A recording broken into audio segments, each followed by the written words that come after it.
which we know is the 22nd of December, could just as easily be explained by the normal rotation, because you didn't tell us the date of the first, and it was several weeks before. We have noted that the two satellite images of the site were taken several weeks apart.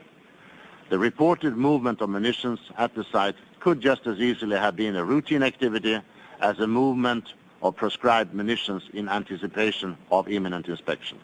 We have first-hand descriptions of biological weapons factories on wheels and on rails. These mobile labs have now been shown to be nothing more than hydrogen generation facilities. Here you see both truck and rail car mounted mobile factories. When you take a look at the mobile labs that Colin Powell discussed, he didn't put up photographs of these facilities, he put up artist renditions of these facilities. Why?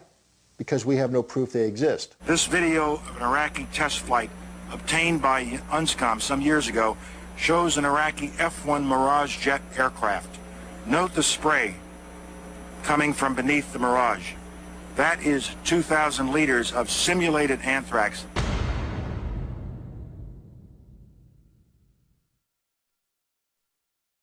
Iraqis continue to visit bin Laden in his new home in Afghanistan. George Tenet's analysts had spent a year and a half of torturous investigation, torturous analysis, to see if there were ties between Al-Qaeda and Iraq. They found none. Our conservative estimate is that Iraq today has a stockpile of between 100 and 500 tons of chemical weapons agent. So the Secretary of State is telling us that our conservative estimate is that Iraq possesses between 100 and 500 tons of chemical weapons agent, enough to fill 16,000 warheads on the battlefield. Where are they? What happened to them? My suspicion is that this is not our conservative estimate, that this sounds very much to me like our neoconservative estimate. Iraqi denials of supporting terrorism take their place alongside the other Iraqi denials of weapons of mass destruction. It is all a web of lies. It was a masterful performance, but none of it was true. Where are all these weapons? Where is all this VX? Where is all the anthrax? The reality is that between the original UNSCOM inspections and the UNMOVIC inspections, you destroyed, with those inspections, 90 to probably 95% of the Iraqi arsenal. The first Gulf War destroyed almost nothing. And, you know, post-war U.S. battle damage assessments confirm that.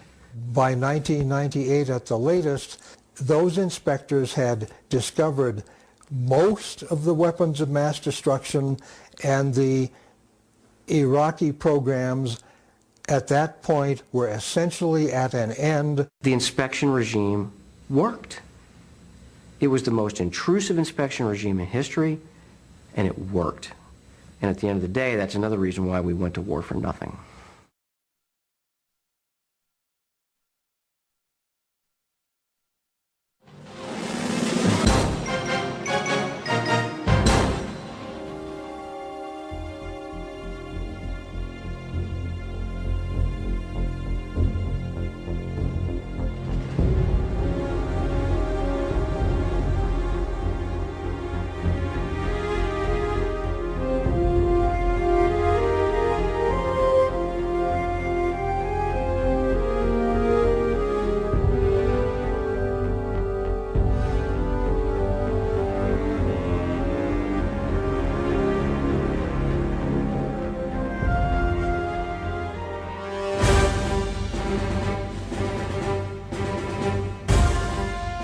There's no doubt in my mind but that they currently have chemical and biological weapons.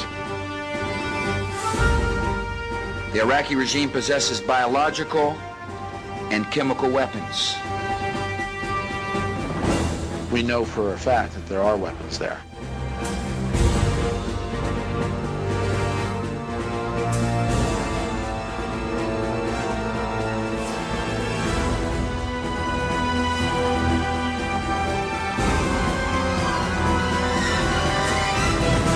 We found the weapons of mass destruction.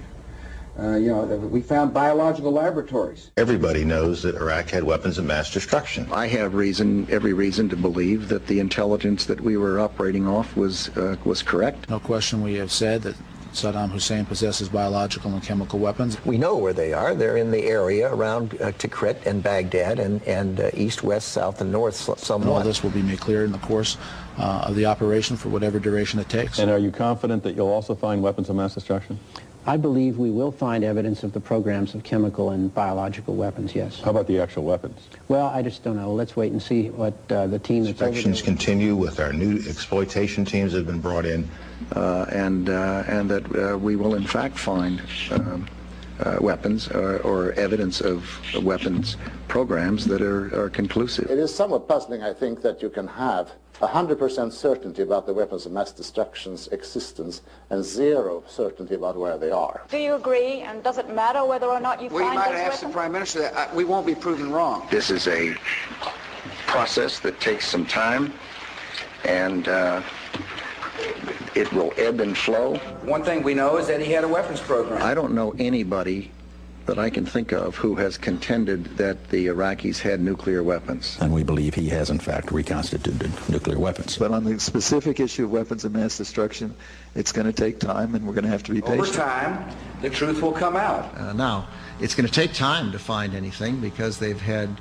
People will find that we presented a solid case, a case that is there and was there and will remain there. So it's going to take a period of time to find the people. I don't think we'll discover anything myself. I believe that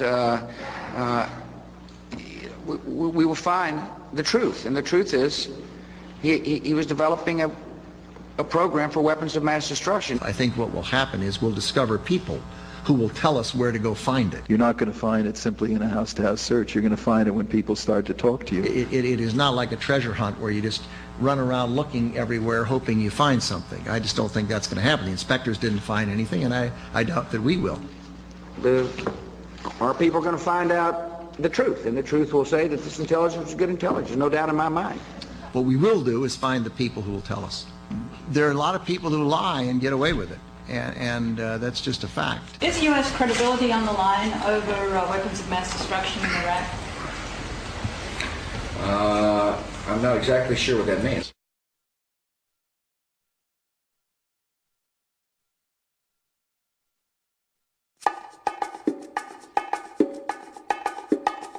We're being told now that there's no way that we're going to be told what it's going to cost until after you have begun military action. It depends on the assumptions. It depends on how long the war lasts. It depends on whether weapons of mass destruction are used. What we have done is we have taken estimates looking at different variables and said if this were the case on this variable and then on this variable, but there's so many variables that the numbers of possible point answers create a range that simply isn't useful. Yeah, I'm just not going to get into any speculation about numbers. We're dealing with a country that can really finance its own reconstruction and relatively soon.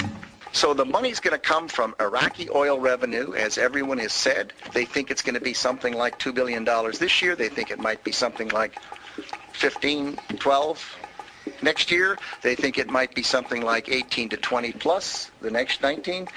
The next year. I will soon submit to Congress a request for $87 billion. Why did the administration so dramatically underestimate the cost of this war?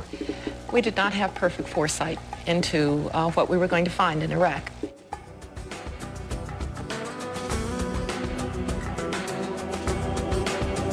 Just 16 words in the State of the Union address, words that we now know were misleading.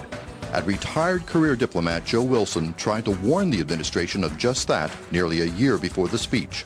I received a call from the CIA in February 2002, and I was invited out to talk to those people within the broader intelligence community who deal with three different subjects: Iraq, uranium, and Niger.